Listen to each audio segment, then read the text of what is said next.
Watch. Hearing erupts as Jasmine Crockett and Russell Fry clash over random dead person remark.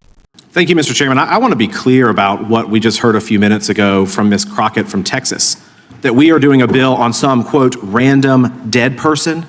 This person was a vibrant soul, had a life, was pursuing a degree. She's not some random dead person, but she's a symptom of a larger problem, which you guys have ignored for years, which is that we're going to import and fling open the gates of our southern border and allow these individuals to come into this country, that we're not going to vet them, that we're not going to ascertain about where they land, and that we're not even going to follow up. The gentlelady from Wyoming introduced into the record a Homeland Security report. There's a Health and Human Services report about all of the systemic failures of the last administration.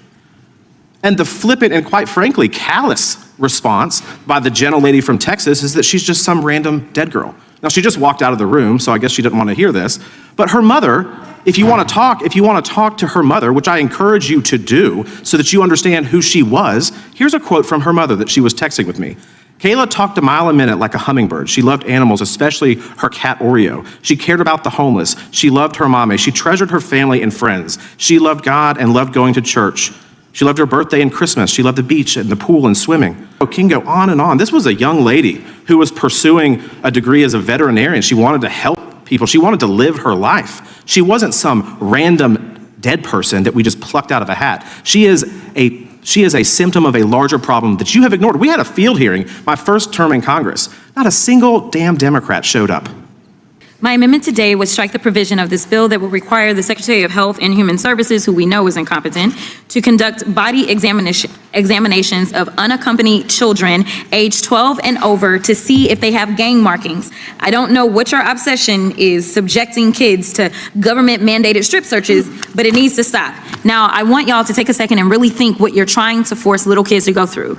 This has to be the third time y'all have tried to push a bill that would give the federal government legal authority to put kids in compromising, traumatizing situations, whether it's immigrant kids or trans kids. Every chance you get, it seems like you want to force the government to look at little kids' bodies. Now, let me put this differently. You want to give some stranger, a federal government employee no less, for all of you small government folks over there on the other side of the aisle, free reign to examine little 6th or 7th graders for some obscure thing that isn't even conclusive evidence that they're in a gang. I mean, this is kind of insane.